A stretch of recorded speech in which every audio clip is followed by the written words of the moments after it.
Hello, আসসালামু আলাইকুম। সবাই কেমন আছো? আজকে আমরা পর্যাবৃত্ত গতি ফার্স্ট পেপারের ফিজিক্স ফার্স্ট পেপারের পর্যাবৃত্ত গতি যে চ্যাপ্টারটা আছে সেই চ্যাপ্টারের আমরা একদম কুইক বেসিক কনসেপ্ট এটা নিয়ে আলোচনা করব। মানে খুব আমাদের যেহেতু বোর্ড পরীক্ষার সামনে বা অ্যাডমিশন সামনে, আমরা থিওরিটিক্যাল কোনো কিছু প্রমাণ করা শিখবো না। জাস্ট আমরা এই চ্যাপ্টারে ওভারভিউটা দিব যে আসলে কী কী জিনিস আমরা শিখছি এবং কীভাবে আমাদের অঙ্কগুলো করতে হবে। মেইনলি টার্গেট নিব হচ্ছে আমাদের ম্যাথগুলো অ্যান্সার করার জন্য, ঠিক আছে? আমরা জানি যে আমাদের বোর্ড পরীক্ষাতে কিন্তু কোনো থিওরি প্রমাণ আসবে না। সো আমরা এই চ্যাপ্টারটাকে জাস্ট কুইকলি দেখবো যে আসলে কী কী ফর্মুলা আমরা শিখছি, ওকে? আর এরপরে হচ্ছে আমরা এগুলোর উপরে ইমপ্লিমেন্ট করে আমরা কীভাবে ম্যাথ করতে পারি সেগুলো আলোচনা করবো, ওকে? সবাই একটু খেয়াল করো। আমরা পর্যাবৃত্ত গতি, স্পন্দন গতি এবং সরলসন্ত স্পন্দন গতি এটা কী জিনিস আমরা জানি। দেখেন, এই যে ফ্যান, আমাদের মাথার উপরে যে ফ্যানটা আছে, সেই ফ্যানটা মনে করেন এই যে ঘুরতেছে, যেভাবে ঘুরতেছে, এই যে বিন্দুটা হচ্ছে এইখানে। তাহলে ও কী করছে? এখান থেকে যাত্রা শুরু করে আবার এখান থেকে ঘুরে আবার একই জায়গায় আসছে, আবার একই জায়গায় যাচ্ছে। মনে করেন টাইম লাগছে সাপোজ 2 সেকেন্ড বা 1 সেকেন্ড আপনি মনে করেন। তাহলে ও যদি একটা নির্দিষ্ট বিন্দুকে একটা নির্দিষ্ট সময় পর পর একই দিকে অতিক্রম করে, তাহলে সেটা হচ্ছে কি একটা পর্যাবৃত্ত গতি। তাহলে এটা একটা কি গতি? পর্যাবৃত্ত গতি, তাই না? পর্যায়কাল কিন্তু এখানে কি থাকবে? সেম থাকবে। পর্যাবৃত্ত গতিতে পর্যায়কাল সেম থাকবে। আচ্ছা, এবার আপনি একটা সরল দোলক চিন্তা করেন। এই যে একটা সরল দোলক বা পেন্ডুলিয়াম, এটাকে আপনি জাস্ট কী করলেন? এখান থেকে একটু তুলে নিয়ে এখানে ছেড়ে দিলেন। তাহলে সে কী করবে দেখেন তো? এই যে এরকম করবে না? দেখছেন? কিন্তু ওর পর্যায়কাল কিন্তু এখান থেকে এইটুকু পর্যন্ত আসলে কিন্তু পর্যায়কাল হবে না, দেখছেন? ও এখান থেকে এখানে যাবে, যে আবার এখানে ফিরে আসবে, এই টাইমটাই কিন্তু এর পর্যায়কাল, বুঝছেন? কিন্তু এখানে খেয়াল করেন, এই যে এখান থেকে যাত্রা শুরু করছে, সম্পূর্ণ পথটা ঘুরে এই যে এখানে আসছে, এটা কিন্তু এর পর্যায়কাল।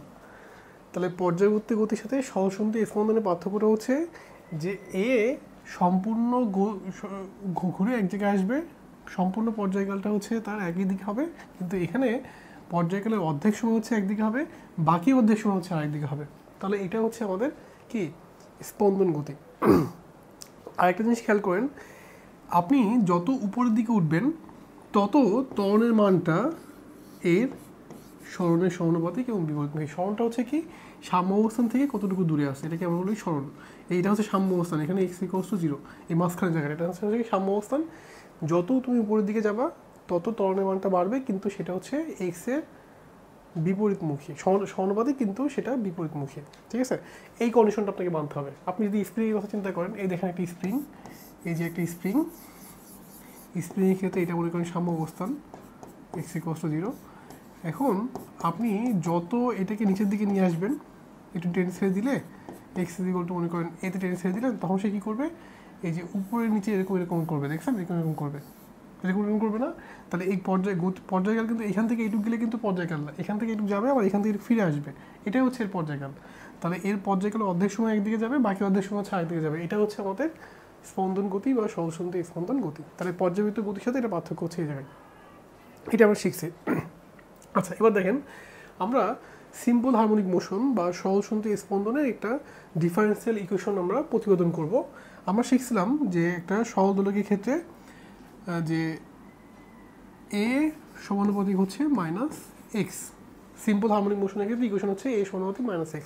আমরা এখানে যদি দুই পাশে একটা এম গুণ করতাম, তাহলে এম এ = হচ্ছে -kx। আমরা একটা কনস্ট্যান্ট গুণ করছি এখানে, জাস্ট এম এ = kx।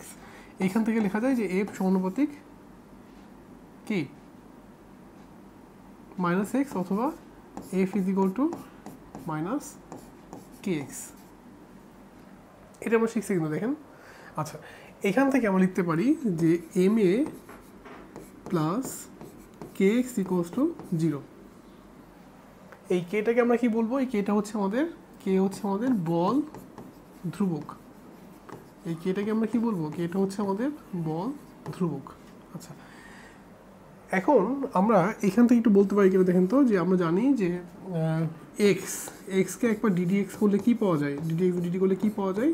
এটাকে একবার ddx করলে v পাওয়া যায়। আবার dv/dt করলে ভিকে একবার ডিফারেন্সিয়েশন করলে কি পাওয়া যায়? a পাওয়া যায়। সো আমরা এখান থেকে বলতে পারি এটা হচ্ছে d² ভাগ dt² প্লাস kx = 0। সো এটাকে আমি যদি এম ভাগ করে দিই তাহলে আমরা এখান থেকে লিখতে পারি ডি স্কোয়ার এক্স ভাগ dt square plus k by m into x equals to 0। এরকম একটা ফর্মে আসা যদি আমরা ভাগ করে দিই, দেন আমরা এই কে বাই এম এটাকে লিখতে পারি দেখেন ডি স্কোয়ার এক্স ভাগ ডিটি স্কোয়ার প্লাস এই যে omega square x equals to 0। এইটাই হচ্ছে আমাদের একটা সিম্পল হারমোনিক মোশনের কি ব্যাপকলনীয় সমীকরণ, এই যে এটা দেখছেন। আচ্ছা, এখানে এক এক করে পরিচয় দিই আমরা। এই কেটা হচ্ছে বল ধ্রুবক, ওমেগা হচ্ছে কৌণিক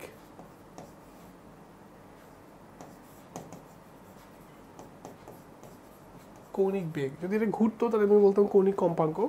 এটা হচ্ছে রেডিয়ান পার সেকেন্ড। আচ্ছা, এই বল ধ্রুবক একক ধর আমি জানি না, সাপোজ আমি জানি না, তাহলে কীভাবে বের করে নিব? কোনো সময় যদি কোনো জিনিস একক না পারি আমরা ইকুয়েশন থেকে বের করে নিব। এই যে এখানে আসো, এই যে F is equal to minus K x, তাহলে এখান থেকে আমরা পাচ্ছি যে F is equal to K x, তাহলে কে ইজ ইকুয়াল টু কী আসে এফ বাই এক্স, তাহলে কে এর এককটা কী হবে নিউটন পার মিটার। কোনো সময় যদি আমরা একক ভুলে যাই তাহলে আমরা এখান থেকে একক বের করে নিব, এটা একক হচ্ছে নিউটন পার মিটার। আচ্ছা, তাহলে আমরা মোটামুটি সহজসন্ধি স্পন্দনের ব্যাপকলনীয় সমীকরণ যেটা, সেটা কিন্তু আমরা জানলাম যে d square x by dt square plus omega square equal to 0, এটা আমরা শিখে আসছে। তো এই ইকুয়েশন দিয়ে আমাদের অনেকগুলো অঙ্ক করতে হবে।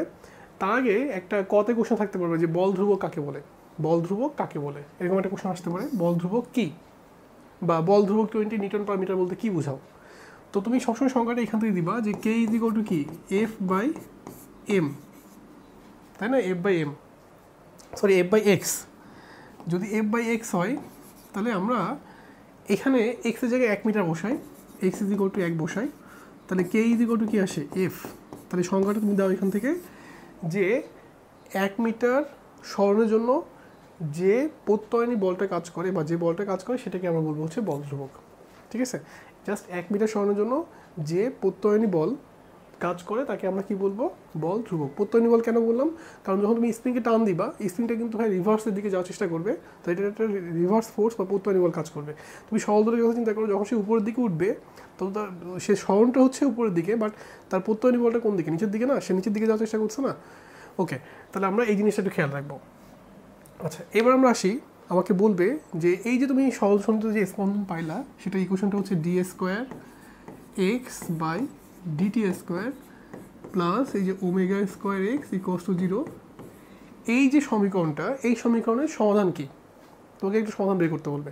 এখন দেখো তোমাদের মনে আছে কিনা, যদি তোমাকে বলতাম যে x square minus 5x plus 6 equals to 0, আমি ইকুয়েশনের সমাধান করে কি পাইতাম 3 আর 2, তাই না?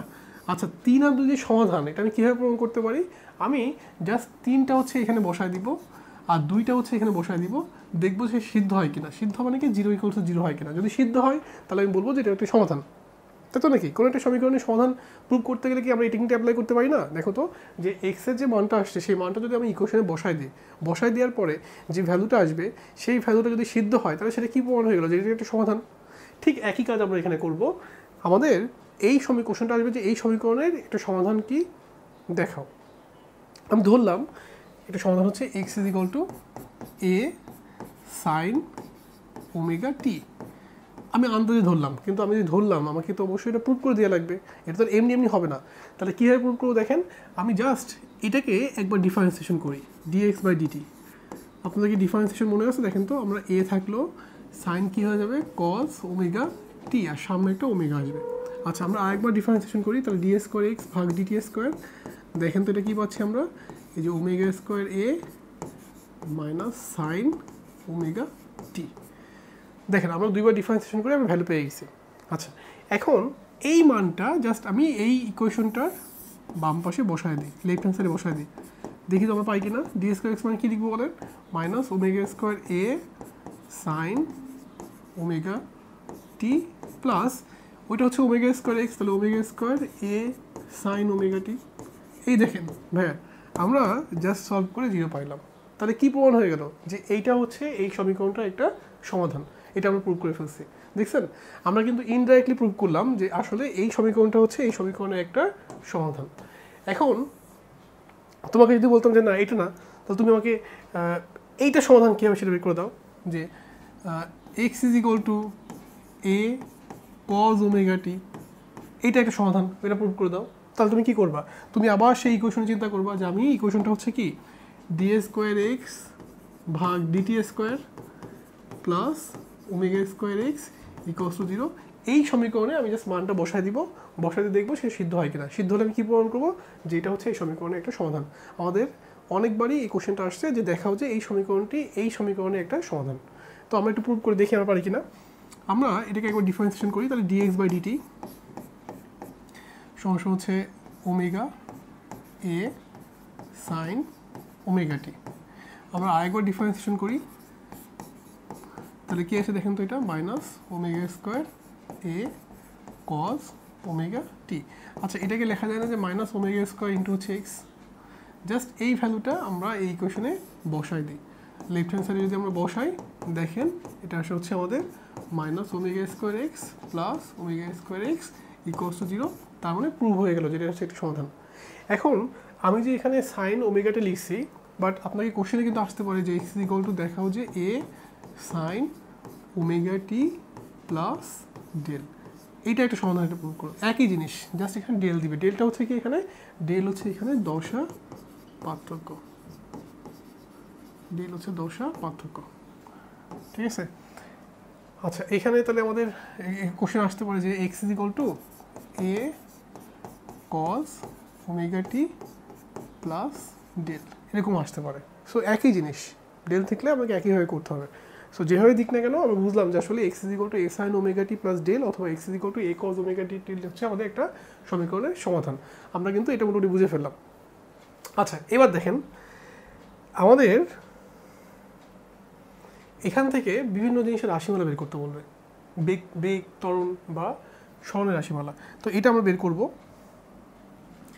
আচ্ছা, আমরা এখন সিম্পল হারমোনিক মোশনের আমরা হচ্ছে ত্বরণ, সরণ এবং বেগের রাশিমালা প্রতিবেদন করা শিখব।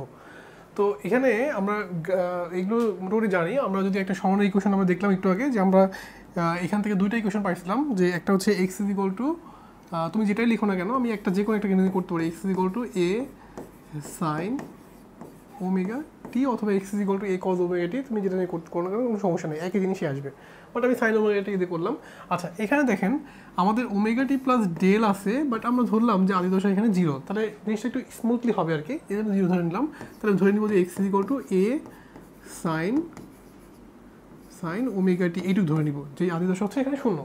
আচ্ছা, এটাকে যদি আমরা ডিফারেন্সিয়েশন করি তাহলে আমরা কী পেয়ে যাবো, আমরা ভি পেয়ে যাবো। ভি হচ্ছে ডিএক্স বাই ডিটি। দেখেন এটা করলে কি আসে আমাদের আসে হচ্ছে ওমেগা এ কজ ওমেগা টি। আচ্ছা, আমরা যদি এটাকে আরেকবার ডিফারেন্সিয়েশন করি তাহলে আমরা কী পেয়ে যাবো, আমরা ডিভি বাই ডিটি পেয়ে যাবো। তাহলে এইটা হচ্ছে আমাদের মাইনাস ওমেগা স্কোয়ার এ সাইন ওমেগা টি। আমরা সিম্পল হারমোনিক মোশনের জন্য আমরা এক্স, সরণ, বেগ আর টাইম, ত্বরণ, এই তিনটা ইকুয়েশন পেয়ে গেলাম। আমরা একটু এগুলোর গ্রাফ এঁকে দেখাই যে আসলে গ্রাফগুলো কেমন দেখাবে। যদি আমি তোমাদের গ্রাফ এঁকে দেখাই,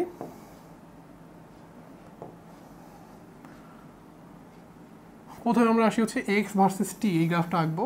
তাহলে এটা হচ্ছে আমাদের এক্স ভার্সেস টি এর জন্য।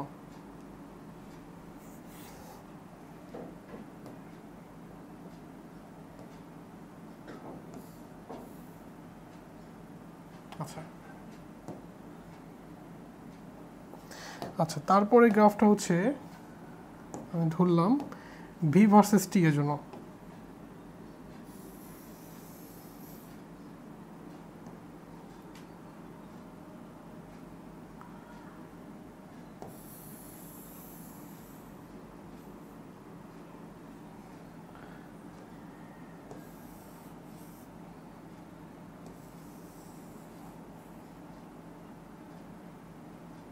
এটা হচ্ছে এ ভার্সেস টি এর জন্য। আচ্ছা, আমরা এবার এদের আমাদের প্রত্যেকটার জন্য আমি হচ্ছে একটা অ্যাক্সিস এঁকে ফেললাম। আচ্ছা, এবার আমরা ধরলাম এটা একটা পয়েন্ট,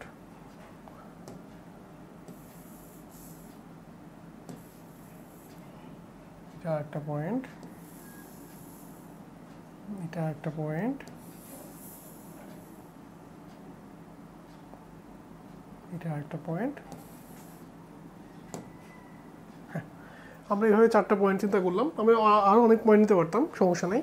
আচ্ছা, প্রথম যে অংশটা, প্রথম যে গ্রাফটা, সেই গ্রাফের নাম হচ্ছে আমাদের কি, একদিকে এক্স আর একদিকে t, time dependent function x versus t. আমরা এই গ্রাফটা আঁকার চেষ্টা করছি। তো তারপর এটা হচ্ছে ভি ভার্সেস টি, এই কালারটা আমি চেঞ্জ করে দিই, এটা হচ্ছে ভি ভার্সেস টি, এদিকে হচ্ছে ভি আর এদিকে হচ্ছে টাইম টি। তারপরে গ্রাফটার নাম আমি দিলাম হচ্ছে এ ভার্সেস টি, এটা হচ্ছে এ, এটা হচ্ছে টি। আমরা তিনটা গ্রাফ আঁকার চেষ্টা করব, যে x versus t, v versus t আর এ ভার্সেস টি গ্রাফ আমরা আঁকবো। আচ্ছা, তো এখন যেটা এক্স ভার্সেস টি দেখেন, সেই গ্রাফটা হচ্ছে সাইনের গ্রাফ। সাইন কেমন? সাইন হচ্ছে এই যে এরকমভাবে যাবে, তারপর এরকম, তারপর এরকম, তারপর এরকম। ঠিক আছে, তোমাদের কি সাইনের গ্রাফটা মনে আছে? সাইন 0 0 0, এটা হচ্ছে 90, এটা হচ্ছে 180, 270, 360। ক্যালকুলেটারে বসায় দেখো, এরকম গ্রাফ আসবে। আচ্ছা, এবার আমরা আঁকবো হচ্ছে ভি এর গ্রাফ। দেখেন, এটা হচ্ছে কজের গ্রাফ, খেয়াল করছেন? কজের গ্রাফ সাইনের গ্রাফের হচ্ছে উল্টা। সাইন 0 হচ্ছে 0, কিন্তু কজ 0 হচ্ছে কত? 1। তার মানে এটা এখান থেকে শুরু হয়ে এভাবে যে, এভাবে যে, এই যে এরকম সাইনের যে অংশটা আসবে কজের ক্ষেত্রে সেটা কি আসবে? উল্টা আসবে। সাইন 0 হচ্ছে 0, কিন্তু সাইন কজ 0 কিন্তু 90, মানে 1, তাই না? আচ্ছা, এবার আমরা আসি এই গ্রাফটা। দেখো, এটা সাইনের গ্রাফ, কিন্তু এটা হচ্ছে নেগেটিভ সাইন থেকে শুরু হবে। তার মানে এই গ্রাফটা হচ্ছে আমাদের কেমন শো করবে? এই গ্রাফটা সাইনেরই হবে, কিন্তু সেই গ্রাফটা হচ্ছে উল্টা সাইন। দেখছেন, সাইনেরই উল্টা একটা গ্রাফ আসবে। তাহলে আমরা কিন্তু ভি ভার্সেস টি, আমরা হচ্ছে এ ভার্সেস টি এবং এক্স ভার্সেস টি এর গ্রাফগুলো কেমন শো করবে সেটা কিন্তু আমরা পেয়ে গেলাম। সবাই একটু ক্লিয়ার? আচ্ছা, এইটুকু নিয়ে কারো কোনো কোশ্চেন নাই আছে? আমরা ভি ভার্সেস টি আমরা আঁকলাম এবং প্রত্যেকের ক্ষেত্রে মানগুলো কিন্তু এইভাবে চেঞ্জ হবে। আচ্ছা, নেক্সট দেখি আমরা এক্স ইজ ইকুয়াল টু আমরা যে লিখলাম এ সাইন ওমেগা টি, আমাদের আরেকটা ইকুয়েশন আসছে এক্স ইজ ইকুয়াল টু হচ্ছে এ কজ ওমেগা টি। এই দুটোর মধ্যে কিন্তু আমাদের দশা পার্থক্য আছে। দশা পার্থক্য জিনিসটা কি আসলে? মানে কোণের পার্থক্য। দেখো, এখানে তো এ সাইন ওমেগা টি, আমি যদি এটাকে সেম যদি কনভার্ট করি, এটাকে লেখা যায় যে এ সাইন π/2 প্লাস ওমেগা টি। দেখেন তো এরকম লেখা যায় কিনা? তাহলে আপনি কম্পেয়ার করেন তো, যে এর সাথে এর দশা পার্থক্য কত। এখানে দশা পার্থক্য হচ্ছে আমাদের দশা পার্থক্য del is equal to omega t plus π/2 বিয়োগ ওমেগা টি, তার মানে হচ্ছে π/2। দেখছেন, দশা পার্থক্য কিন্তু আমরা বের করে ফেললাম। এই দুটোর মধ্যে কিন্তু দশা পার্থক্য আছে। সো আপনি দশা পার্থক্য কিন্তু বের যে কোনো ইকুয়েশন দিলে দশা পার্থক্য কিন্তু বের করতে পারবেন। আচ্ছা, এবার আমরা দেখেন, আমরা হচ্ছে x is equal to a sine omega t, এটা হচ্ছে x is equal to a sine theta, আর এটা হচ্ছে x is equal to a sine omega t plus del. এই তিনটা গ্রাফ একটু দেখি যে আসলে তিনটার মধ্যে বেসিক পার্থক্যটা কোন জায়গায়। আমি যদি তিনটা আবার একটা গ্রাফ আঁকি, মনে করি এটা হচ্ছে x is equal to a sine omega t. আচ্ছা, এটা হচ্ছে আমাদের আরেকটা, আমরা আরেকটা গ্রাফ নিই, এটা হচ্ছে আমাদের আরেকটা। এখন আমি যদি তিনটাকে একটা লাইনে নিয়ে আসি, মনে করি লাইনটা হচ্ছে এই,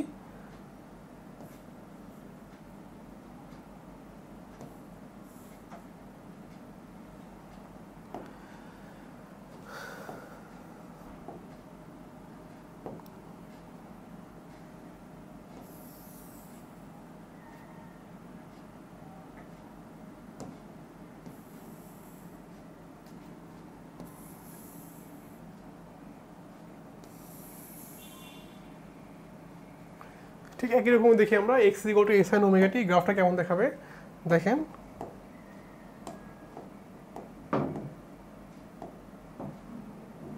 এই গ্রাফটা হচ্ছে সাইন ওমেগা টি, তার মানে এই গ্রাফটা হচ্ছে আমাদের কেমন আসবে? সাইনের গ্রাফ, মানে এখান থেকে শুরু করে এইভাবে যে এরকম হবে, তাই তো নাকি? আচ্ছা, এ সাইন থিটা, এখানে কিন্তু টাইম ডিপেন্ডেন্ট ফাংশন, এটা হচ্ছে আমাদের এক্স, আর এখানে হচ্ছে তোমার এটা t/4, এটা t/2, এটা 3t/4, এটা হচ্ছে টি। আচ্ছা, এখানে হচ্ছে থিটা ডিপেন্ডেন্ট, তাহলে এটা হচ্ছে থিটা হলে এটাও একই রকম আসবে, এটা হচ্ছে আমাদের এক্স। যদি আমরা থিটা ডিপেন্ডেন্ট চিন্তা করি, তাহলে এটা মনে করো এটা সাইনের গ্রাফই আসবে, কিন্তু সেটা হচ্ছে থিটা ডিপেন্ডেন্ট, মানে এটা হচ্ছে আমাদের পাই/2, এটা হচ্ছে পাই, এটা 3π/2, আর এটা হচ্ছে আমাদের 2π, তাই না? আচ্ছা, এরপরে দেখেন এখানে দশা পার্থক্য আছে। দশা পার্থক্য থাকা মানে কি, আপনি যদি এখানে টি এর মান 0 বসান তাও কিন্তু একটা ভ্যালু আসবে। মনে করেন ডেলের ভ্যালু হচ্ছে 30 ডিগ্রি, যদি ডেল 30 ডিগ্রি হয়, ডেল যদি 30 ডিগ্রি হয়, তাহলে সাইন 30 ভ্যালু কত? এটা ভ্যালু আছে না 0.5, তার মানে এটা কিন্তু আমাদের একটা ভ্যালু শো করবে, বুঝছেন?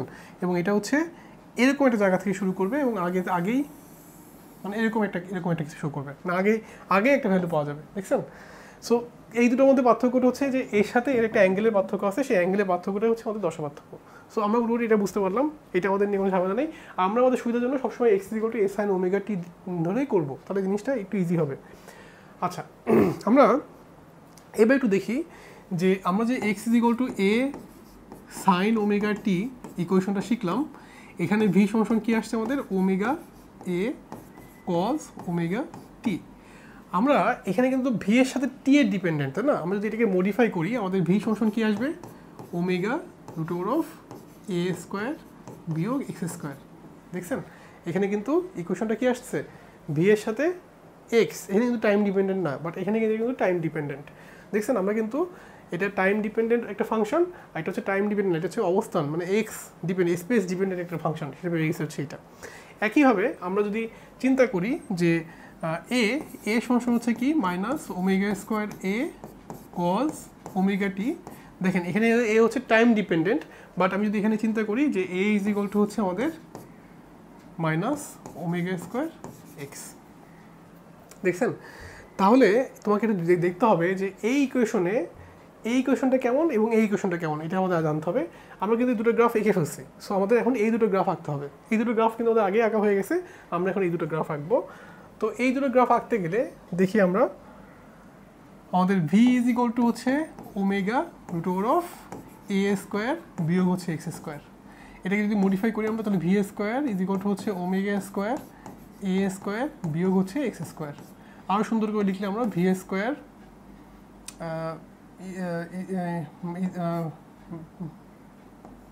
প্লাস ওমেগা² x² হচ্ছে ওমেগা² a²।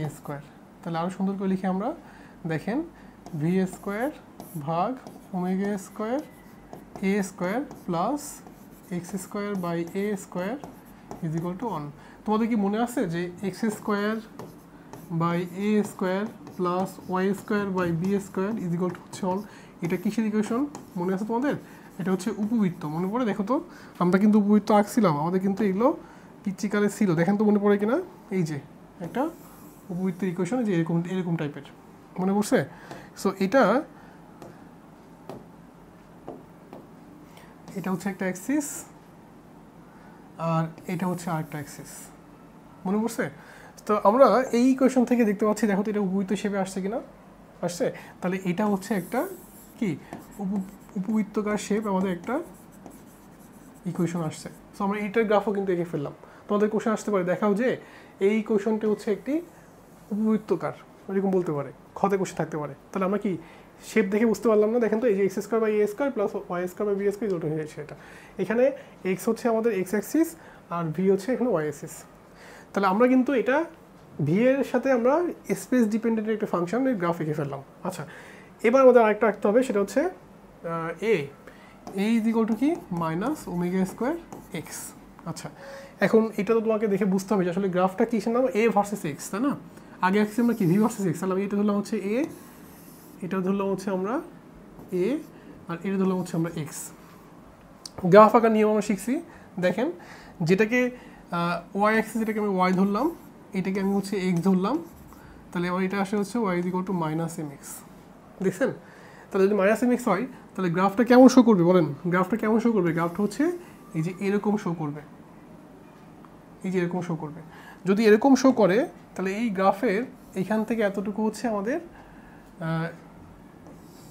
এই যে এখান থেকে এতটুকু হচ্ছে +x, আর এখান থেকে এতটুকু -x। দেখছেন? তাহলে কিন্তু আমরা মোটামুটি বুঝে ফেললাম যে আসলে এই গ্রাফটা হচ্ছে এইখানে শো করবে। এবং দেখেন, এটার যেখানে x 0 সেখানে কিন্তু ত্বরণের মানটা কি আসবে? 0 আসবে। দেখছেন? যখন এক্স ইকুয়ালস টু কি এক্স ইকুয়ালস টু 0, আর যখন এক্স ইকুয়াল টু হচ্ছে প্লাস, ধরেন বিস্তার আমি ধরলাম এটা প্লাস এ,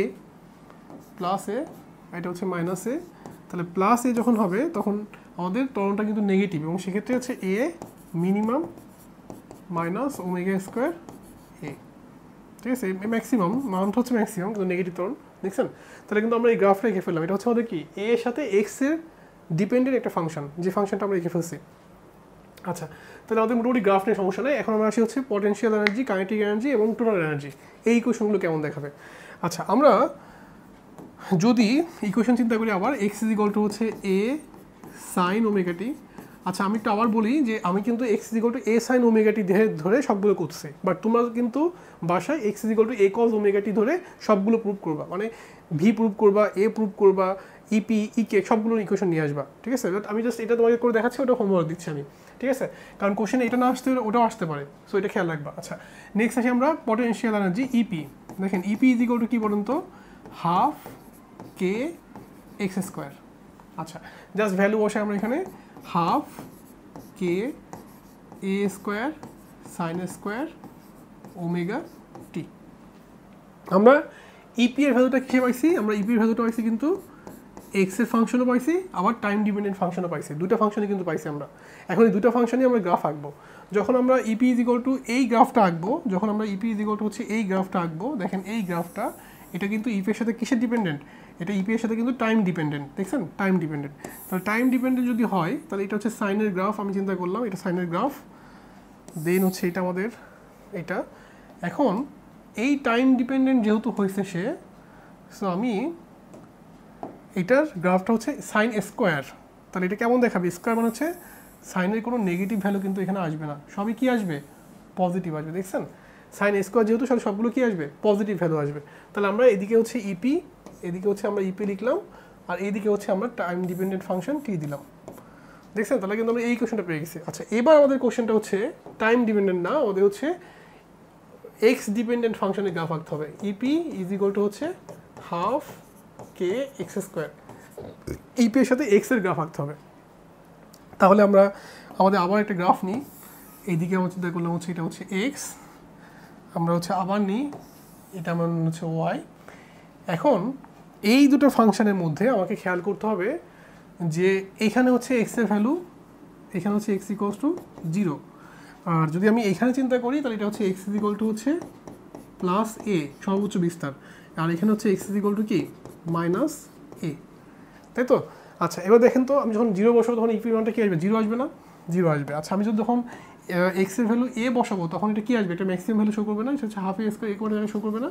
আচ্ছা, আর মাইনাসে শো করবো তখন কিন্তু এখানে পজিটিভ আসবে, মানে এ কোয়ার জায়গায় আসবে, নেগেটিভ কিন্তু আসবে না, আসবে মাইনাসে বসালেও কিন্তু এখানে পজিটিভ হয়ে যাবে। এখন আপনি কি এটা স্ট্রেট যোগ করে দিবেন? দেখেন তো, না, কেন? কারণ দেখেন এটা হচ্ছে আমাদের এই ইপিটা হচ্ছে কি বলেন? ইপিটা হচ্ছে কি? ইপিটা হচ্ছে এটা হচ্ছে ওয়াই, আর এটা হচ্ছে আমাদের এক্স। তাহলে x square is equal two 4ay। আপনার কি মনে আছে? এটা হচ্ছে পরাবৃত্ত, দেখছেন?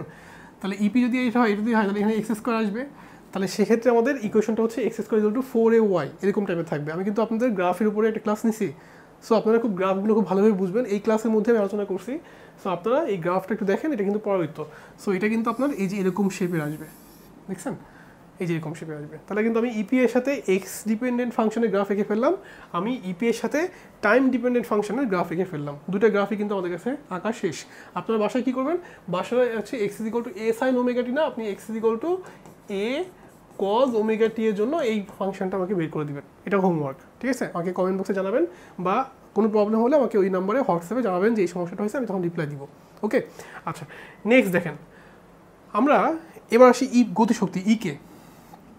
দেখেন গতিশক্তি ইকে মানে কি বলেন? ইকে ইজ ইকুয়াল টু হচ্ছে আমরা শিখছি হাফ এম ভি স্কোয়ার। গতিশক্তি ইকে মানে কি? Half m v square. আচ্ছা, তো আমি যদি মানটা বসাই, ইকে থাকলো হাফ এম, ভি মানে আমরা কি শিখছি বলেন? ভি ইজ ইকুয়াল টু আমরা শিখছি ওমেগা এ কজ ওমেগা টি, যদি কিনা এক্স ইজ ইকুয়াল টু আমি এ সাইন ওমেগা টি চিন্তা করি, তাহলে এখানে কি আসে দেখেন তো? এখানে আসে হচ্ছে M omega square a square cos square omega টি, আমাদের এরকম আসে। সো আমরা এখান থেকে লিখতে পারি হাফ এম ওমেগা স্কোয়ার হচ্ছে কে a square cos square omega টি। ঠিক আছে, আমরা কিন্তু ধরে নিয়েছিলাম যে omega square is equal to হচ্ছে কে বাই এম, মনে আছে? সো এখান থেকে কিন্তু আমরা লিখছি যে m omega square equal to হচ্ছে কে।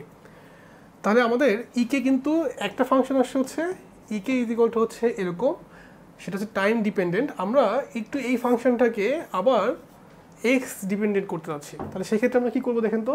সেক্ষেত্রে আমরা লিখবো হচ্ছে ইকে ইজ ইকুয়াল টু, আমরা লিখবো half m omega square a square on minus sine square omega টি।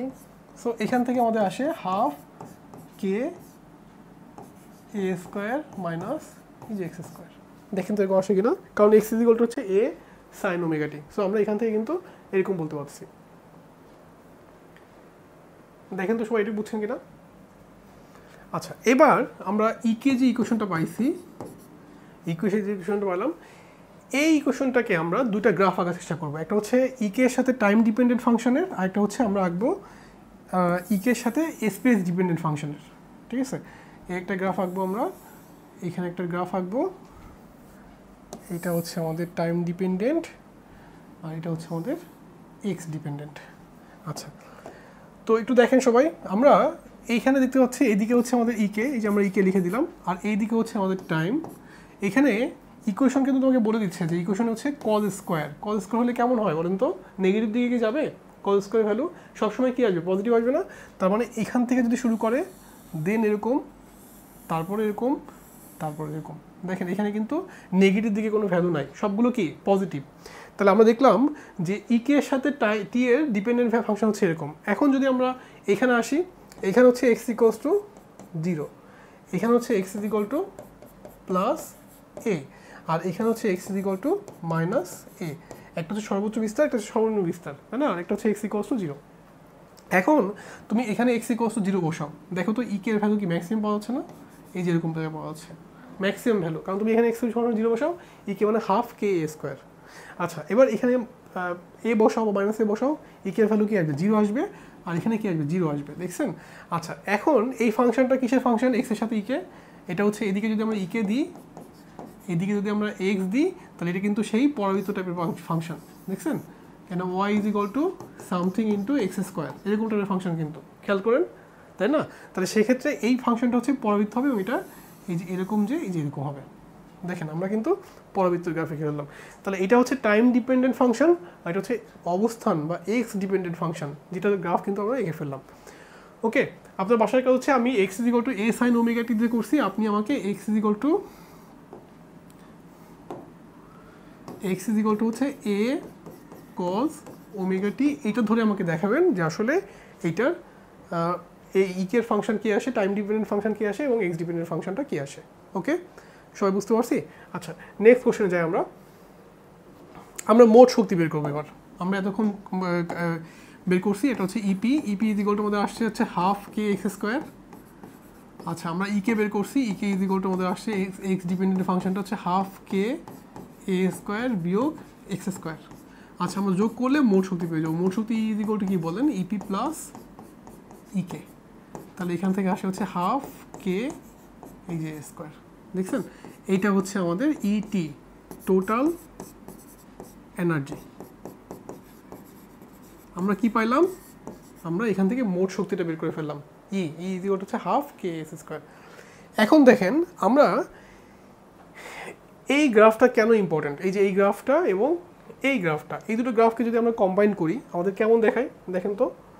আমরা যদি ইকে এবং ইপি এর গ্রাফটা মানে একসাথে করি, দেখেন এই গ্রাফটা হচ্ছে এরকম টাইপের কিছু একটা দেখায়। আমি যদি ইকে এবং ইপি এর গ্রাফটা তোমাকে দেখাই, আমাদের একটা গ্রাফ আসছিল হচ্ছে এইটা, আমাদের আরেকটা গ্রাফ আসছিল হচ্ছে এটা, তাই না? দেখো তোমার একটু করছি এই গ্রাফটা আসছে কিনা। এই যে এটা আসছে হচ্ছে আমাদের ইকে, এই যে এই গ্রাফটা আসছে হচ্ছে আমাদের লাল কালি যেটা, সেটা হচ্ছে আমাদের আসছে ইকে, এইটা হচ্ছে আমাদের ইকে, আর যেটা আমাদের এটা আসছে সেটা হচ্ছে আমাদের ইপি, এটা হচ্ছে আমাদের ইপি। আর এইখানে যেটা পাবো আমরা সেটা হচ্ছে মোট পয়েন্টটা, সেটা হচ্ছে আমাদের এই যেটা, এটা আমাদের দেখাবে হচ্ছে মোট শক্তি, টোটাল এনার্জি যেটা সে দেখাবে।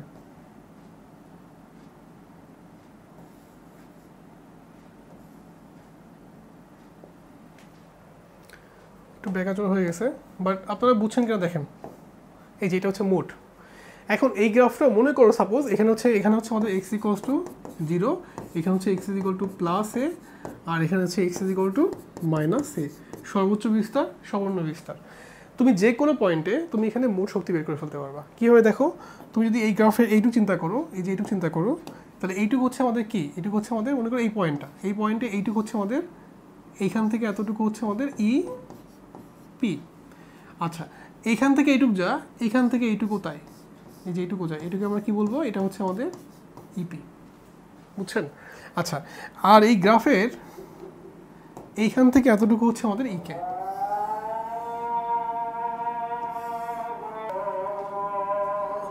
ওকে, দেখেন আমাদের এই যে এতটুকু হচ্ছে ইকে, আর এই লাল কালি দিয়ে হচ্ছে ইপি, ইপি যা হবে এইটুকু তা হবে, তাহলে আলটিমেটলি আমাদের মোট শক্তি কিন্তু এখান থেকে এতটুকু হচ্ছে আমাদের মোট শক্তি। তাহলে এই গ্রাফের যে কোনো পয়েন্টে মোট শক্তি কিন্তু আসলে জাস্ট এতটুকু হচ্ছে ইপি, তাহলে এইটুকু হচ্ছে ইপি, আর এই পুরোটুকু হচ্ছে আমাদের ইকে, আলটিমেটলি মোট শক্তি হচ্ছে ই is equal two E K plus. এই গ্রাফ থেকে কিন্তু অনেকগুলো কোশ্চেন আমাদের অ্যাডমিশন টেস্টেও আসছে, বোর্ড পরীক্ষাতেও আসছে। আমরা এই গ্রাফটা খুব ভালোভাবে বোঝার চেষ্টা করবো। সবাই ক্লিয়ার? এই গ্রাফ নিয়ে কারো কোনো কোশ্চেন আছে? আমাদের এখানে হচ্ছে সাম্য অবস্থান, এটা হচ্ছে বিস্তার, ম্যাক্সিমাম বিস্তার, এটা হচ্ছে মিনিমাম বিস্তার। ওকে, আচ্ছা, তাহলে আমরা মোটামুটি মোট শক্তির গ্রাফটা বুঝে ফেললাম। আমরা এখন সহস্রান্ত গতি এবং বৃত্তাকার গতির মধ্যে সম্পর্কটা আমরা দেখব। মনে করেন একটা বস্তু বৃত্তাকার পথে ঘুরতেছে, এই যে একটা ধরলাম, এই হচ্ছে বৃত্তাকার পথে ঘুরতেছে, একটু বড় করে দিই, এই যে বৃত্তাকার পথে ঘুরতেছে। এখন এই গতিটা আমি এটাকে চাচ্ছি যে একটা গ্রাফিক্যালি দেখাতে, তাহলে এটা হচ্ছে আমাদের একটা অ্যাক্সিস, আর এটা হচ্ছে আমাদের আরেকটা অ্যাক্সিস, আর আমি এখন এটাকে ওইভাবে কনভার্ট করব, এই যে গ্রাফটাকে, মোশনটাকে আমি এইভাবে কনভার্ট করব। তো মনে করো কোনো এক সময় একটা কণা মনে করো এই জায়গাটায় আছে, এই যে জায়গাটায় আছে, এখানে আছে, তাহলে সেক্ষেত্রে আমাদের এই অ্যাঙ্গেলটা হচ্ছে থিটা। এই দিকে মনে করো সে ওমেগা কৌণিক বেগে যাচ্ছে, এটা হচ্ছে ও পি, এটা হচ্ছে আমাদের ও এ, ঠিক আছে? তাহলে এই মোশনটাকে যদি আমি এখন গ্রাফিক্যালি দেখাতে চাই, গ্রাফিক্যালি দেখালে কেমন দেখাবে?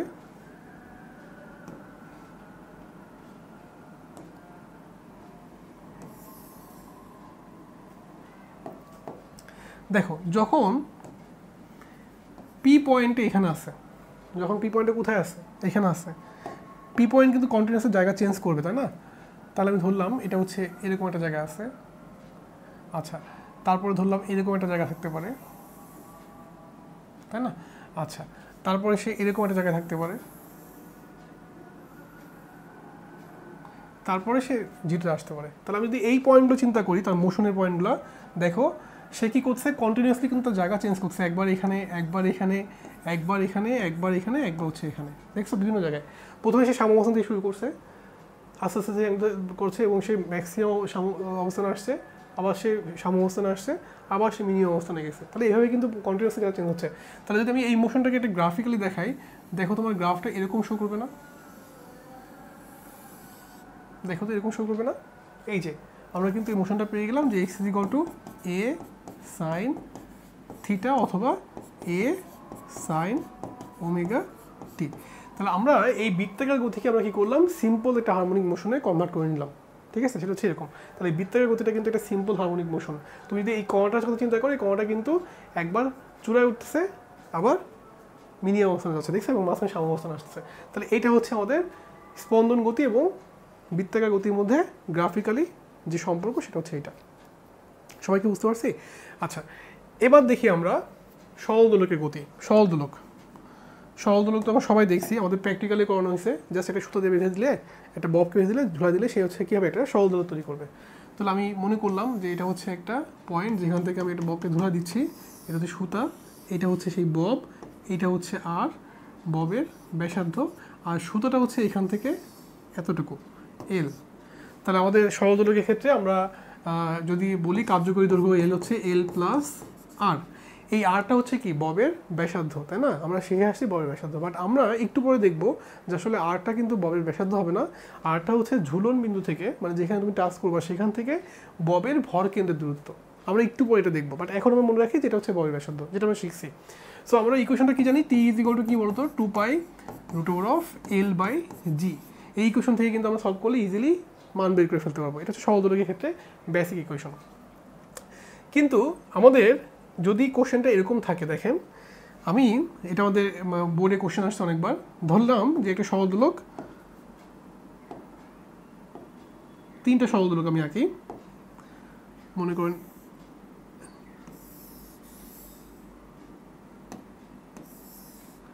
এইটা সরল দোলক,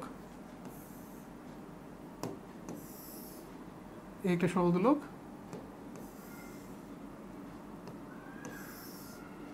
এইটা সরল দোলক। আমি যদি ববগুলো আঁকি তাহলে এটা হচ্ছে আমার একটা বব,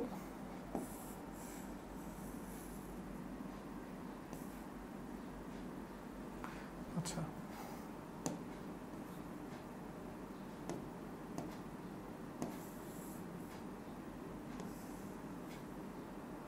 এটা হচ্ছে আরেকটা বব,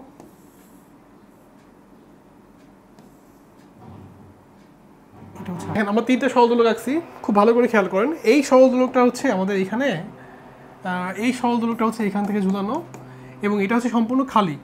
এটা হচ্ছে ববের ব্যাসার্ধ হচ্ছে এখান থেকে আর, এবং এখান থেকে এতটুকু হচ্ছে আমাদের স্মল এল। ওকে, আচ্ছা দেখেন এই সরল দোলকের ক্ষেত্রে এটা হচ্ছে সম্পূর্ণ পানি দিয়ে ফিল আপ করা, এটার মধ্যে সম্পূর্ণ কি আছে, পানি আছে, ঠিক আছে? আর এই সরল দোলকটার মধ্যে অর্ধেক পানি আছে, জাস্ট অর্ধেক পানি আছে।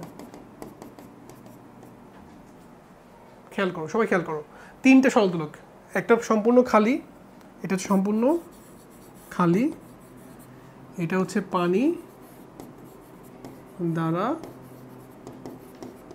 পূর্ণ, আর এটা হচ্ছে আমাদের অর্ধ পূর্ণ। 3টে সরল দোলক আমি 3ভাবে রাখছি। এখন এই ক্ষেত্রে প্রথম যে ক্ষেত্রটা, সেই ক্ষেত্রে কিন্তু আমাদের ভাইয়া t is l is equal to just l plus r, এবং t is equal two 2π√L/g। এটা কোনো সমস্যা নাই। আচ্ছা দেখেন তো, শিখছি আমরা এটা। আচ্ছা দ্বিতীয় ক্ষেত্রে দেখেন এর ভর কেন্দ্র কিন্তু এখানে ছিল, এটার ভর কেন্দ্র কিন্তু একই জায়গায় আছে, এই যে এই জায়গাটায় আছে, চেঞ্জ হয়েছে। খালি অবস্থায় যেখানে ভর কেন্দ্র ছিল, যখন পানি দিয়ে ফিল আপ করো তখনও কিন্তু ভর কেন্দ্র একই জায়গায় আছে। তাহলে এইটুকু হচ্ছে আমাদের আর, আর এইখান থেকে এতটুকু হচ্ছে আমাদের স্মল এল। সো আমি বলতে পারি যে এখানে এল ইজ ইকুয়াল টু এখানে এল প্লাস আর। সো টি2 এর মানটা কিন্তু এখানে কি আসবে, টি2 এর মানটা এখানে আসবে হচ্ছে জাস্ট 2π√L/g। কোনো সমস্যা নাই, T1 T2 সেম আসবে। কিন্তু সবাই একটু এই জায়গাটা খেয়াল করেন, যখন আপনি অর্ধেক ফিল আপ করছেন তখন ভর কেন্দ্র কি আপনার মানে একই জায়গায় আছে? দেখেন তো মাঝখানে আছে না, তখন ভর কেন্দ্র কোথায় আছে? তখন ভর কেন্দ্র হচ্ছে একটু নিচে নেমে গেছে, হ্যাঁ কি না? তখন কিন্তু ভর কেন্দ্র মাঝখানে নেই, তখন ভর কেন্দ্র কি একটু নিচে নেমে গেছে না? তাহলে সেক্ষেত্রে আমাদের কিন্তু এই মানটা হচ্ছে আমাদের, তখন এই মানটা কিন্তু আর না, তখন এই মানটা হচ্ছে আমাদের আর হয়ে যাবে। দেখছেন, আগে আমরা ব্যাসার্ধকে আর বলতাম, বাট এখন কিন্তু এইখান থেকে এতটুকু হচ্ছে আমাদের আর। খেয়াল করছেন? তাহলে এইটুকু হচ্ছে যদি আমাদের এল হয়, তাহলে আমাদের সেক্ষেত্রে এখানে এল ইজ ইকুয়াল টু হচ্ছে কি এল প্লাস, আচ্ছা এটাকে আর না, আমি এটাকে একটা কাজ করি, এটাকে আমি হচ্ছে এইচ দিয়ে প্রকাশ করি, এই যে এটা হচ্ছে আমাদের এইচ। সো এটা এল প্লাস এইচ। সো এখানে কিন্তু T3 যে মানটা আসবে সেটা হচ্ছে 2π√L'/g। এখন আমাকে বলেন T1 এবং T2 কিন্তু কোনো চেঞ্জ হয় না, হয়েছে? কিন্তু T3 মানটা কি বাড়বে নাকি কমবে? দেখেন এখানে কিন্তু L' এর মানটা বেড়ে গেছে, তাই T3 মানটা বেড়ে যাবে। তার মানে আমি কন্ডিশনটা বুঝে ফেললাম যে আসলে কন্ডিশনটা হচ্ছে এখানে কি বলেন তো, T3 মানটা সব থেকে বড়, আর T2 আর T1টা হচ্ছে ছোট। দেখেন তো বুঝছেন কিনা, T2 এবং T1টা হচ্ছে সমান, আর T3 মানটা সব থেকে বড়। কেন? কারণ এখানে ববের ভর কেন্দ্র কিন্তু চেঞ্জ হয়ে গেছে। সো এটা আমাদের বোর্ড পরীক্ষাতে অনেকবার কোশ্চেন আসছে, আপনারা খুব ভালো করে খেয়াল করেন যে আরটা কিন্তু আমরা বলতাম ববের ব্যাসার্ধ, এটা কিন্তু কন্ডিশনের উপর ডিপেন্ড করবে। যদি ববটা পানিতে ফিল আপ করা থাকে তাহলে একরকম হবে, অর্ধেক ফিল আপ করা থাকলে একরকম হবে। আবার এরকমও কোশ্চেন করতে পারে যে আপনি এই ববটা পানিতে পূর্ণ করা, আপনি তলাতে ছিদ্র করে ফেললেন, তাহলে আস্তে আস্তে দোলনকাল বাড়বে না কমবে? যখন তোমাদের সিদ্ধ করে ফেলবেন তখন কিন্তু প্রথমে সেম থাকবে, বাট আস্তে আস্তে কিন্তু আমাদের আর এর মানটা এই এইচ এর মানটা কিন্তু বাড়তে থাকবে। সো এইচ এর মান বাড়া মানে কি, আমাদের আসলে আলটিমেটলি টি এর মানটা বেড়ে যাবে। সবাইকে বুঝছেন? আমরা এগুলোর উপরে আরও অঙ্ক দেখবো, বাট এটা বুঝছেন কিনা দেখেন, বেসিক কনসেপ্টটা বুঝছেন কিনা দেখেন। সবাই ক্লিয়ার? তাহলে আমরা নেক্সট টপিক্সে যাই। দেখেন, আমরা সরল দোলকের ক্ষেত্রে বিভিন্ন কন্ডিশন আমরা অ্যাপ্লাই করব। তো আমরা প্রথম যে কন্ডিশনটা আছে সেটা হচ্ছে কি, যখন ববটা সাম্যাবস্থান থেকে এক্স মিটার দূরে আসে। তাহলে আমি একটা ছবি আঁকি, মনে করেন এই হচ্ছে একটা সরল দোলক, আমি এই ববটা হচ্ছে এখানে চিন্তা করলাম। তো ববটা এখানে না, ববটা এখন আছে কোন জায়গায়? ববটা এখন আছে মনে করেন সাম্যাবস্থান থেকে কি এক্স মিটার দূরে। আমি চিন্তা করলাম এই যে ববটা এখন এই জায়গাটা আছে, ঠিক আছে? যদি এই জায়গাটা থাকে তাহলে ববটা হচ্ছে এই যে এইখানটা জায়গায় থাকবে। এটা আমি ধরলাম ও এ, এই জায়গাটা ধরলাম হচ্ছে বি। তাহলে সেক্ষেত্রে দেখেন আমাদের যে ববটা, সেই ববটা কিন্তু আসলে সাম্যাবস্থান থেকে এক্স মিটার মানে কিন্তু এই যে এটা আছে বি বিডি বিডি, এই যে এক্স মিটার দূরে আছে, কোশ্চেন এরকম বলা আছে। আচ্ছা, তাহলে আমাদের একটা সরল দোলক দিয়ে আছে, আমি ধরলাম এটা হচ্ছে ও এ ইজ ইকুয়াল টু হচ্ছে ও বি ইজ ইকুয়াল টু হচ্ছে আমাদের কি এল, কার্যকরী দৈর্ঘ্য। এই দুটো কিন্তু সেম। আচ্ছা, আর বিডি ইজ ইকুয়াল টু কত দিয়ে আছে? বিডি ইজ ইকুয়াল টু আমাদের কোশ্চেনে বলা আছে হচ্ছে এক্স মিটার, কোশ্চেনে বলা আছে। এখন আমাকে একটু জিনিস বলো, সেটা হচ্ছে যে যখন বি পয়েন্টে আছে তখন কি শক্তি আছে? বি পয়েন্টে আছে হচ্ছে বিভব শক্তি, তাই না? বি পয়েন্টে কি শক্তি আছে? বিভব শক্তি। তাহলে ইপি ইজ ইকুয়াল টু কি বলেন, আমি কি লিখবো? হাফ কে এক্স স্কোয়ার, এটা হচ্ছে বিভব শক্তির মান। অথবা আমি লিখবো হচ্ছে এম জি এইচ, কারণ ববটা কতটুকু উপরে আছে। এখন এই এইচ এর মানটা আসলে কত দেখেন তো। এই এইচ এর মানটা কিন্তু আপনাকে খেয়াল করতে হবে। এই এইচটা কিন্তু অবশ্যই এখানে এইচ ইজ ইকুয়াল টু হচ্ছে এখানে কি বলেন তো, জাস্ট এডি। এডিটা হচ্ছে কি ভূমি থেকে, মানে তোমার ববের ভর কেন্দ্রটা কোন জায়গা থেকে কোন জায়গায় উঠছে, সে এ পয়েন্ট থেকে বি পয়েন্টে উঠছে। তাহলে তোমাকে এতটুকু ডিস্টেন্স, লম্ব ডিস্টেন্সটাই কাউন্ট করতে হবে, নট এ থেকে বি এর ডিস্টেন্স, কোনো ডিস্টেন্স না, কিন্তু তোমাকে জাস্ট লম্ব ডিস্টেন্সটা কাউন্ট করতে হবে। তাহলে এ থেকে ডি এর দূরত্বটাই হচ্ছে আমাদের ববের কি ভরকেন্দ্র দূরত্ব। তাহলে এটাই হচ্ছে আমাদের সেই এইচ এর মানটা, যেটা আমরা ম্যাক্সিমাম টাইমে ভুল করে ফেলি, এটা এইচ এর মানটা। এখন আমাকে এডি বের করতে হবে। তাহলে আমি এডি কীভাবে বের করতে পারি দেখেন তো। আমি কি বলতে পারি যে এখানে H is equal two eddy is equal two, আমি বলতে পারি যেটা হচ্ছে এ ও মাইনাস ওডি। দেখেন তো এরকম বলতে পারি কিনা? পারি। আচ্ছা, যেহেতু আমাদের কোশ্চেনে বলা আছে এটা হচ্ছে এল, তাহলে আমি বলতে পারি যে এখানে ওডি ইজ ইকুয়াল টু, দেখেন আমি বলতে পারি যে ওডি ইজ ইকুয়াল টু হচ্ছে root over of l square minus এই যে এক্স স্কোয়ার। জাস্ট ভ্যালু বসাও, এই যে l minus root over of l square minus x square. তাহলে আমি এখান থেকে কিসে মান পেয়ে গেলাম? আমি এখানে এইচ মান পেয়ে গেলাম। আচ্ছা, এখন আমি তাহলে মোট শক্তিটা পেয়ে গেছি, আমি ইপি পেয়ে গেছি। যখন তুমি ববটাকে ছেড়ে দিবা, ববটা আস্তে আস্তে কী করবে? নিচের দিকে আসবে না? তাহলে এই পয়েন্টে কী আছে? বিভব শক্তি, গতিশক্তি আছে। এই পয়েন্টে কী আছে? বিভব শক্তি, গতিশক্তি আছে। কিন্তু যখন সে এ পয়েন্টে আসবে, এই পয়েন্টে কিন্তু শুধুমাত্র গতিশক্তি আছে, তখন কিন্তু আর বিভব শক্তি নাই। বাট এই পয়েন্টে কী আছে? বিভব শক্তি, গতিশক্তি নাই, শুধুমাত্র বিভব শক্তি আছে, আর এই পয়েন্টে শুধুমাত্র গতিশক্তি আছে। আচ্ছা, আমি কি বলতে পারি যে এই পয়েন্টের শক্তি যা, এই পয়েন্টের শক্তি তাই? বি পয়েন্টের শক্তি, তাহলে সেক্ষেত্রে আমি বলতে পারি যে এ পয়েন্টে শক্তি হচ্ছে কি শক্তি বলেন? ইকে ইজ ইকুয়াল টু হচ্ছে বি পয়েন্টের ইপি। দেখেন তো আমি এই কন্ডিশনটা বলতে পারি কিনা। যদি পারি তাহলে half m v square is equal to হচ্ছে এম জি এইচ। এই কথাটা তুমি বুঝছো কিনা দেখো। এবং আরেকটা জিনিস খেয়াল করেন, এই বি পয়েন্টে এ পয়েন্টে কিন্তু ম্যাক্সিমাম বেগ কাজ করবে নাকি? তাহলে এটা হচ্ছে আমাদের ভি ম্যাক্সের উপরে স্কোয়ার। তাহলে কোন পয়েন্টে ম্যাক্সিমাম বেগ কাজ করবে? আমাদের ভি পয়েন্টে। আচ্ছা, তোমাদেরকে আমি একটা জিনিস দেখাইনি, মানে ভি ম্যাক্সিমামটা কোনো দেখানো হয় নাই, বাট এটা দেখা আসছে একটু, এখনই দেখাচ্ছি। এইটা তোমরা বুঝছো কিনা দেখো, ঠিক আছে? তাহলে সেক্ষেত্রে আমাদের এম কাটাকাটি যায়, আমাদের ভি ম্যাক্সের উপরে স্কোয়ার ইজ ইকুয়াল টু হচ্ছে রুট ওভার অফ 2GH। আমি এখান থেকে কী পেয়ে যাব? আমি এখান থেকে ভি ম্যাক্সের ইকুয়েশনটা পেয়ে গেলাম। তোমাকে যদি কোশ্চেনে বলে ভি ম্যাক্স বের করে দাও, তখন জাস্ট তুমি সরাসরি এই ফর্মুলা লিখবা।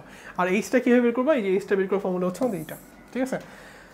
আচ্ছা, এখন তোমাকে বুঝতে হবে যে আসলে ভি ম্যাক্সটা এখানে কেন। আমি তোমাকে এটা একটু ব্যাখ্যা করি। দেখেন, আপনি যখন একটা সরল দোলক আঁকছিলেন, সরল দোলকের ইকুয়েশনটা হচ্ছে একটা সিম্পল হারমোনিক মোশনের মতন, তাই না? সে এখানে থাকে, দেন হচ্ছে এখানে উঠে এখান থেকে সে এইভাবে দুলে, তাই তো নাকি?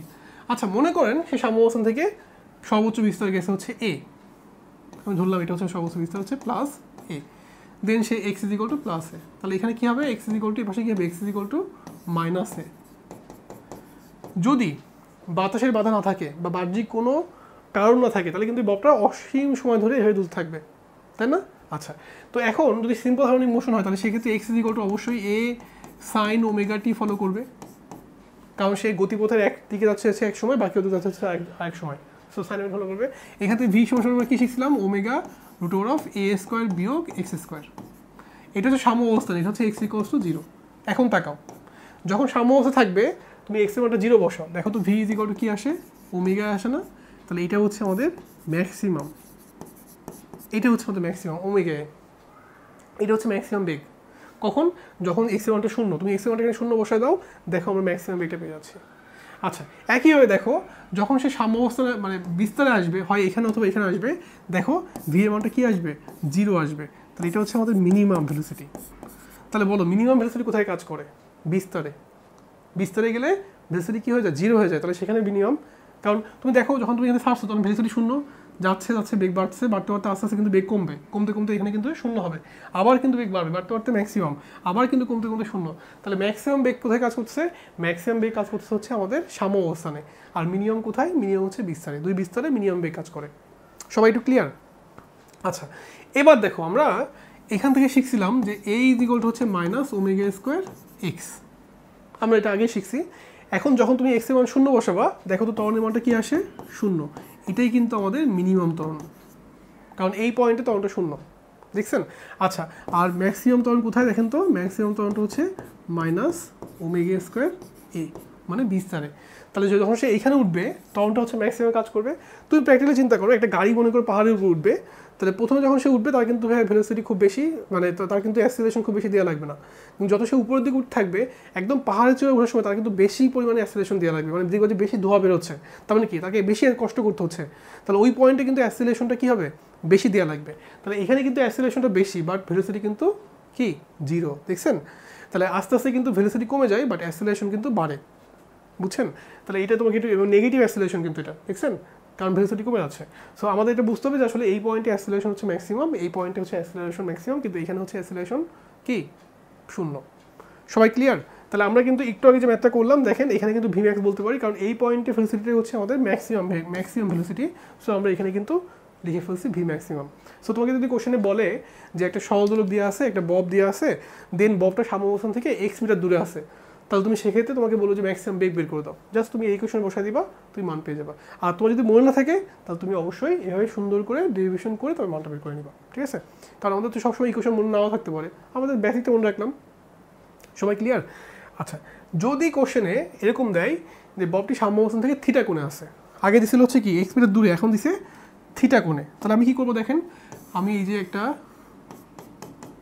চিন্তা করলাম, এটা হচ্ছে আমাদের একটা বব, এটা হচ্ছে আরেকটা বব।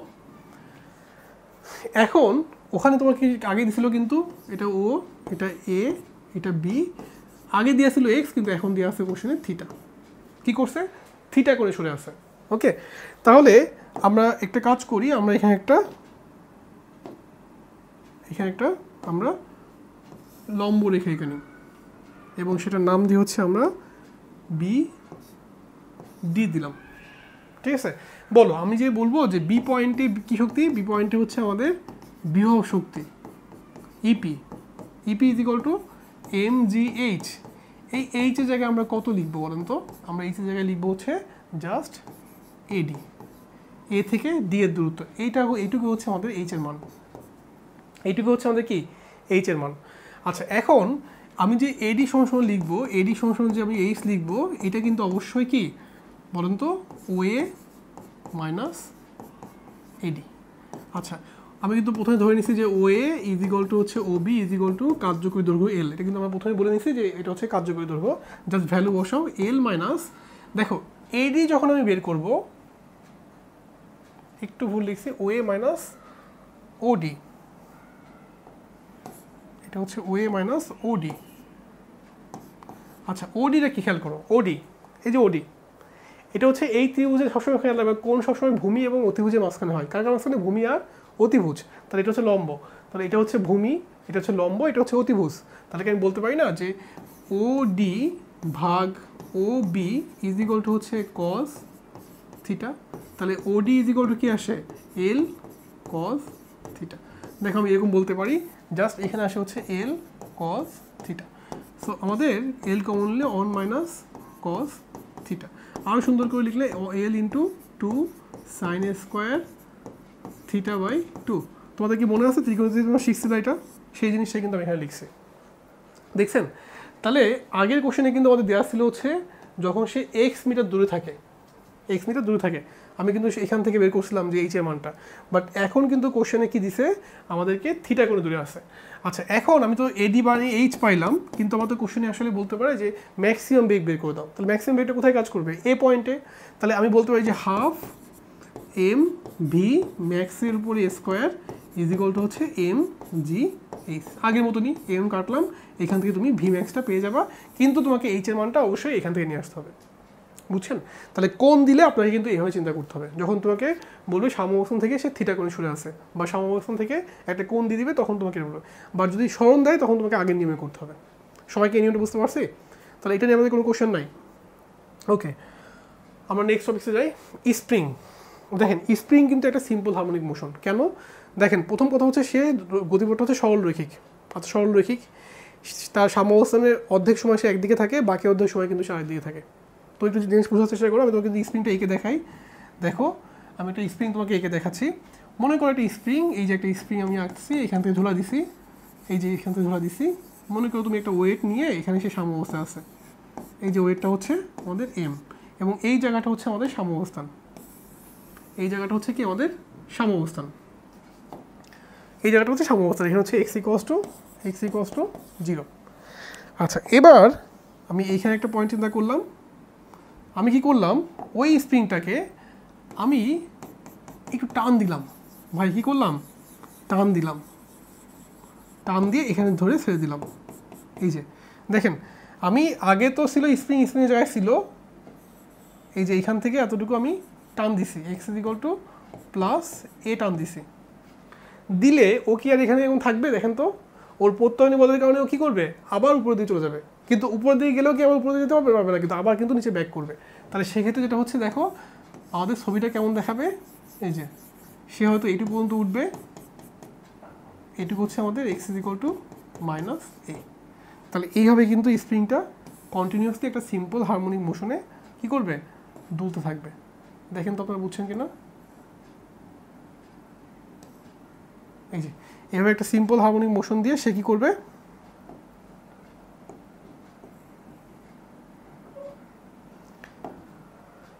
দুলতে থাকবে। দেখছেন? তাহলে এটা হচ্ছে কিন্তু একটা সিম্পল হারমোনিক মোশন। কেন? সাম্যাবস্থানে আছে, তার গতিপথের অর্ধেক সময় সে একদিকে আছে, বাকি অর্ধেক সময় সে আরেকদিকে আছে। দেখছেন? তাহলে এইখান থেকে এই, তারপর এই, তারপরে কিন্তু এই, এটা কিন্তু ফুল পর্যায়ে। আবার দেখেন আপনি যখন টেনে দিবেন তাহলে এখান থেকে শুরু করলেন, দেন এদিকে গেল, অর্ধেক পথ সময় সে দিকে গেল, তারপরে আবার সে এদিকে আসবে। তাহলে এই পড়ার সময়টা কিন্তু সে মিলে কিন্তু পর্যায়কাল, মানে যাওয়া এবং আসা এই দুটো মিলে কিন্তু পর্যায়কাল। তাহলে কি এটা সেটা সিম্পল হারমোনিক মোশন না? আচ্ছা এটা কি সরলরৈখিক না? আচ্ছা এটা কি তার এ সমানুপাতিক, মানে এক্স যেটা, মানে এখানে তো স্প্রিংয়ের ক্ষেত্রে ইজ ইকুয়াল টু হচ্ছে মাইনাস কে এক্স। দেখেন তো এরকম না? দেখছেন এক্সটা হচ্ছে কতটুকু আপনি ইলামিনেশন করছেন ততটুকু। তাহলে এখানে টি ইজ ইকুয়াল টু হচ্ছে 2 পাই রুট ওভার অফ, আপনি যদি ইলামিনেশন এক্স করেন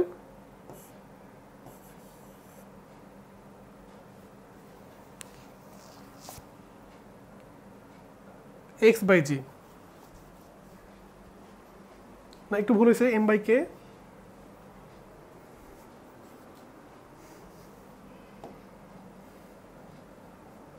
এখানে এক্সটা হচ্ছে ইলামিনেশন। আচ্ছা তাহলে আমরা মোটামুটি দেখেন স্প্রিংয়ের ক্ষেত্রে কিন্তু বুঝে ফেললাম যে আসলে স্প্রিংয়ের ক্ষেত্রেও কিন্তু একই রকম জিনিস, এটা সিম্পল হারমোনিক মোশন ফলো করবে এবং সাম্যাবস্থান থেকে ম্যাক্সিমাম বিস্তার হচ্ছে এরকমভাবে এটা হবে। আচ্ছা যখন অনেকগুলো স্প্রিং থাকবে তাহলে সেক্ষেত্রে আচ্ছা কেটা কি, এখানে কেটা কিন্তু এই যে এফ ইজ ইকুয়াল টু যে আমরা কে এক্স লিখবো, এটা কিন্তু কেটা হচ্ছে কিন্তু এখানে বল ধ্রুবক না, এটা হচ্ছে স্প্রিং ধ্রুবক। আমাদের খেয়াল রাখতে হবে এটা হচ্ছে কি স্প্রিং ধ্রুবক বা কনস্ট্যান্ট। এখন মনে করেন আমি একটা স্প্রিং চিন্তা করলাম, একটি স্প্রিং আপনি এখান থেকে ঝোলা দিয়েছেন, আর এইখানে আমি আরেকটা স্প্রিং চিন্তা করলাম, সেই স্প্রিংটা হচ্ছে মনে করেন এইটা। আপনি এখানে একটা বল দিচ্ছেন, বলটা হচ্ছে এম। এখানে বল দেওয়া মানে কিন্তু আসলে ভর দেওয়া, ধরলাম এই ভর। আচ্ছা, এখন এই স্প্রিংয়ের ক্ষেত্রে স্প্রিং কনস্ট্যান্ট এ কে অন, আর এক্স সরণটা হচ্ছে এক্স অন, আর এই যে স্প্রিংটা আমি আঁকছি তার এখানে হচ্ছে এটা কে টু, আর এই সরণটা হচ্ছে এক্স টু। দেখো দুইটা স্প্রিংকে আমি কী কানেকশনে দিছি, দেখো তো দুটাকে সিরিজ কানেকশনে দেওয়া না, তাহলে এখানে কি সেম থাকবে, এখানে এফ সেম থাকবে, সেম, কিন্তু এক্স ভিন্ন হবে। কি ভিন্ন হবে, এখানে হচ্ছে আমাদের এফ সেম থাকবে কিন্তু এক্স ভিন্ন হবে। তাহলে সেক্ষেত্রে আমরা বলতে পারি প্রথম ক্ষেত্রে যে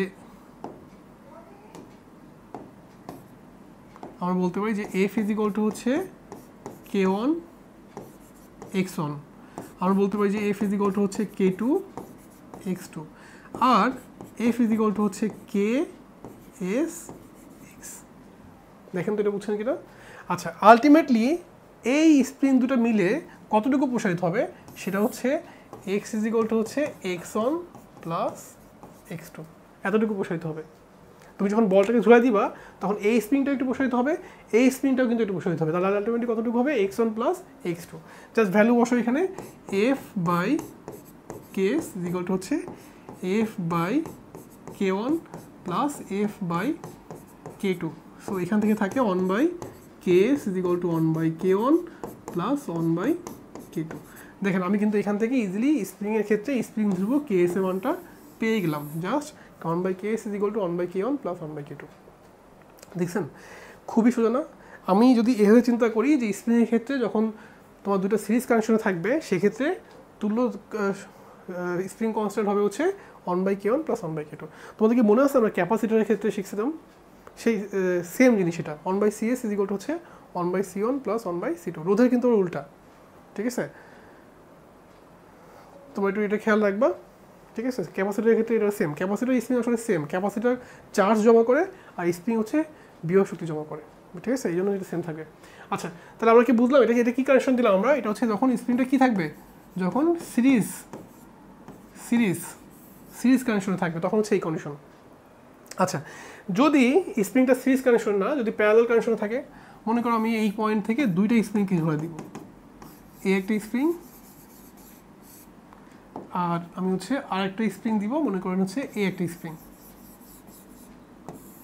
এই দুটো স্প্রিংকে আমি কি করব, আমি হচ্ছে এইখান থেকে ঝুলাই দিব, এই ঝুলানো ভরটা হচ্ছে আমাদের এম। তাহলে এখানে স্প্রিং যেহেতু ঝুলাবো এটা হচ্ছে আমাদের কে ওয়ান, আর এই স্প্রিংয়ের ক্ষেত্রে আমাদের এটা হচ্ছে কে টু, আর এই ভরটা হচ্ছে আমাদের বল হচ্ছে এফ। আচ্ছা, দেখেন এখানে কিন্তু বল দুজনে ভাগ করে নেবে, কারণ প্রত্যেকে কিন্তু এখানে কেটা ভিন্ন, তো দুজনে কিন্তু সেম বল নিবে না। তাহলে আমি ধরলাম এর বলটা হচ্ছে এফ ওয়ান আর এর বলটা হচ্ছে আমাদের এফ টু, কিন্তু দুইজনে কিন্তু এক্স সেম হবে, মানে প্রসারণটা সেম হবে। তাহলে সেক্ষেত্রে এটা হচ্ছে এক্স, এটা হচ্ছে এক্স। আচ্ছা, তাহলে এখানে কি সেম, এখানে এফ ভিন্ন কিন্তু এক্স সেম। তাহলে এই কন্ডিশনটি খেয়াল রাখবা যে এক্স যদি একই থাকে তাহলে সেটা প্যারালাল কানেকশন। এটা কি কানেকশন, এটা হচ্ছে P A R A L L L, parallel. এটা হচ্ছে প্যারালাল বা সমান্তরাল সমবায়, ঠিক আছে। আচ্ছা, তাহলে আমরা এখানে ইকুয়েশন লিখে ফেলি যে প্রথমে আমরা আসি f one is equal to হচ্ছে কে ওয়ান ইন্টু এক্স, আচ্ছা f two is equal to হচ্ছে কে টু ইন্টু এক্স, আর তুল্য হচ্ছে f is equal to k p into হচ্ছে আমাদের এক্স, ঠিক আছে। তাহলে এখানে বল এফ ইজ ইকুয়াল টু হচ্ছে কি f one plus f two, এখানে কিন্তু বল ভিন্ন হয়ে যাবে, ঠিক আছে, কিন্তু এক্সটা কি থাকবে, সেম থাকবে। জাস্ট মান বসে আমরা দেখেন kp by x, kp into x is equal to হচ্ছে k one into x plus k two into x. So এখান থেকে আমরা পাচ্ছি kp is equal to k one plus k two. এই দেখেন আমি স্প্রিংয়ের ক্ষেত্রে প্যারালাল কানেকশনের ক্ষেত্রে তুল্য সমবায়টা পেয়ে গেলাম, দেখছেন। তাহলে জিনিসটা কিন্তু খুবই সোজা, আপনি দেখেন এখানে কিন্তু কোনো ঝামেলা নাই, দেখছেন। তাহলে আমাদের প্যারালাল কানেকশনের ক্ষেত্রে মনে রাখতে হবে জাস্ট স্প্রিং কনস্ট্যান্ট আছে, দুটো যোগফল হয়ে যাচ্ছে, স্প্রিং কনস্ট্যান্ট কী হয়ে যাবে, দুটার যোগফল। আচ্ছা, তাহলে মোটামুটি আমাদের একাধিক স্প্রিং করলাম। এবার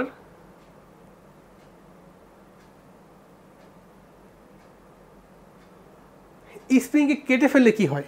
আপনি একটা স্প্রিংকে ধরেন কাটলেন, মনে করেন একটা স্প্রিং, এই যে একটা স্প্রিং কনস্ট্যান্ট হচ্ছে কে, আপনি সেক্ষেত্রে বলছেন যে এই স্প্রিংয়ের এফ ইজিক্যাল টু হচ্ছে কে এক্স, এরকম বলছেন, তাই না? আচ্ছা, এবার প্র্যাকটিক্যালি চিন্তা করেন, একটা লম্বা স্প্রিং, আপনাদের বাসায় তো স্প্রিং দেখছেন, আপনারা খেলনা গাড়ির মধ্যে স্প্রিং পাইছেন, অনেক জায়গায় কিন্তু স্প্রিং দেখছেন। একটা লম্বা স্প্রিংকে টেনে সোজা লম্বা করতে যেরকম সহজ কাজ, একটা খাটো স্প্রিংকে টেনে লম্বা করতে কিন্তু আপনাকে অনেক কষ্ট করতে হবে। মনে করেন একই স্প্রিং, একটা লম্বা স্প্রিং, জাস্ট টান দেন সে লম্বা হয়ে যাবে, কিন্তু ওই স্প্রিংকে যখন কেটে ছোটো করে ফেলবেন, ওটাকে টেনে লম্বা করতে কিন্তু আপনার অনেক বল দেওয়া লাগবে। তার মানে আপনি মনে করেন এই স্প্রিংকে দুই ভাগ করে ফেলছেন, এই যে একটা ভাগ করে ফেলছেন আর এ একটা ভাগ করে ফেলছেন, তাহলে কয়টা ভাগ হয়েছে এখানে? দুইটা ভাগ। তাহলে দুইটা ভাগ যদি হয় তাহলে এটা হচ্ছে আমাদের কে ওয়ান, এটা হচ্ছে আমাদের কি কে টু। এই কে ওয়ান কে টুটা আসলে কি হবে?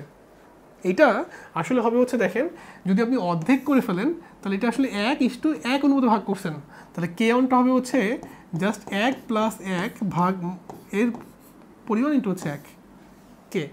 এটা কীভাবে ভাগ হবে দেখেন, 1+1 ভাগ হচ্ছে 1 ইন্টু কে। তার মানে আমি ফর্মুলাটি এভাবে মনে রাখি, একটা স্প্রিং যদি আপনি এটাকে m/n অনুপাতে ভাগ করেন, কি অনুপাতে?